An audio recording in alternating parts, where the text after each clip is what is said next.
5ാം ക്ലാസ്സുകാരി 2 gram തൂക്കമുള്ള സ്വന്തം കമ്മല് വിറ്റ പണം മുഖ്യമന്ത്രിയുടെ ദുരിതാശ്വാസ നിധിയിലേക്ക് സംഭാവന ചെയ്തു. പത്തനംതിട്ട വലഞ്ചുഴി സ്വദേശിനി ശ്രേയയാണ് കനിവിന്റെ കാതലായ പ്രവൃത്തി ചെയ്തത്. ജില്ലാ കളക്ടർക്ക് നേരിട്ട് തുക കൈമാറിയ ശ്രേയ ഭാവിയിൽ തനിക്ക് കളക്ടറാകണമെന്നും ആഗ്രഹം പങ്കുവച്ചു. വയനാട്ടിലെ ദുരിത കാഴ്ചകൾ ഏതൊരാളിനെയും പോലെ തന്നെ 5 വയസ്സുകാരി ശ്രേയയുടെ മനസ്സിനെയും വല്ലാതെ വിഷമിപ്പിച്ചിട്ടുണ്ട്. അതുകൊണ്ട് തന്നെയാണ് ദുരിതം അനുഭവിക്കുന്നവർക്ക് തന്നാലാകുന്ന ഒരു ചെറിയ സഹായം എന്നുള്ള നിലയിൽ മകൾ അമ്മയുടെ അടുത്ത് ആദ്യം ഈ സങ്കടവും പിന്നീട് സന്നദ്ധതയും പങ്കുവയ്ക്കുകയായിരുന്നു. മോള് എന്ത് വിറ്റാ കാശ് സംഘടിപ്പിച്ചത്?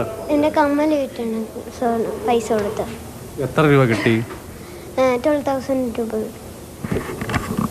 എങ്ങനെയാ മോളിത് ഇങ്ങനെ കമ്മൽ കൊടുക്കാവുന്നൊരു ചിന്ത വന്നത്? എങ്ങനെയാ? അവരെ കണ്ടിട്ട് എനിക്ക് സങ്കടമായി. പിന്നെ എൻ്റെ അത്രയും വയസ്സുള്ള കുട്ടികളെയും കണ്ടപ്പോൾ എനിക്ക് സങ്കടമായി. അങ്ങനെ ഞാൻ അമ്മയോട് പറഞ്ഞു എൻ്റെ കമ്മൽ കൊടുക്കാൻ. അമ്മ സമ്മതിച്ചപ്പോൾ?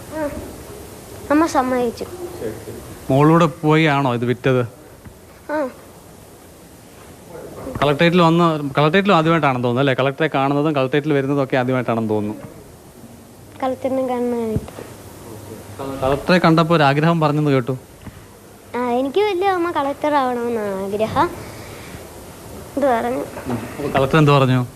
വലുതായിട്ട് പഠിച്ചിട്ട് നമുക്ക് കളക്ടറാകും. അമൃത വിദ്യാലയത്തിലെ 5ാം ക്ലാസ് വിദ്യാർത്ഥിനി കൂടിയാണ്. കൊച്ചുകുട്ടികളടക്കം ഇത്തരത്തിലുള്ള സേവന പ്രവർത്തനങ്ങളിൽ സന്നദ്ധരായി മുന്നോട്ട് വരുന്നത് ഒരുപാട് പേർക്ക് വലിയ പ്രചോദനമായി മാറും. അല്ല, ഈ കാലഘട്ടത്തിൽ നമ്മുടെ കുഞ്ഞുങ്ങളുടെ മനസ്സിൽ ഒരു കരുണാഭാവം ഉണ്ടാവുക എന്ന് പറയുന്ന വലിയൊരു കാര്യമാണ്. സാധാരണ ഇപ്പോഴത്തെ ഒരു കാലഘട്ടം എന്ന് പറഞ്ഞാൽ വല്ലാത്തൊരു കാലഘട്ടത്തിലേക്ക് പോയിക്കൊണ്ടിരിക്കുകയാണ്. അപ്പോൾ ഈ കുഞ്ഞിനെ എല്ലാവരും അവനെ വിളിച്ചിട്ട് ഇതിൻ്റെ അമ്മയും കൂടെ പറഞ്ഞു ഇതുപോലെ കളക്ടറെ ഒന്ന് കാണണം. അപ്പോൾ ഞാൻ ചോദിച്ചു എന്താണ് ചോദിച്ചാൽ പറഞ്ഞു എൻ്റെ ഒരു അവിടെ കമ്മൽ വിറ്റു, അതിൻ്റെ പണം ഈ ദുരിതാശ്വാസ നിധിയിൽ കൊടുക്കണമെന്ന് അവൾ പറഞ്ഞു. മോള് പറഞ്ഞെന്ന് പറഞ്ഞു. അപ്പം ഒന്ന് പോയി കാണണമെന്ന് പറഞ്ഞു. ഞാൻ കളക്ടറെ വിളിച്ച് സമയം ചോദിച്ചു. അതിൻ്റെ അടിസ്ഥാനത്തിലാണ് ഇപ്പോൾ വന്നത് കൊടുത്തിരിക്കുന്നത്. നല്ലൊരു തീരുമാനമാണ് കുട്ടിയുടെ.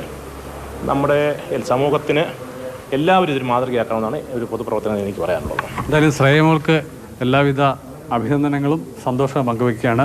മുഖ്യമന്ത്രിയുടെ ദുരിതാശ്വാസ നിധിയിലേക്ക് പണം നൽകരുത് എന്നുള്ള തരത്തിലുള്ള പ്രചാരണങ്ങൾ പുരോഗമിക്കുന്ന ഘട്ടത്തിൽ ശ്രേയമോളാണ് ഇതിന് പ്രധാനപ്പെട്ട മറുപടിയിൽ ഒന്നായി മാറുന്നത്. CK Abhilal, Mathrubhumi news.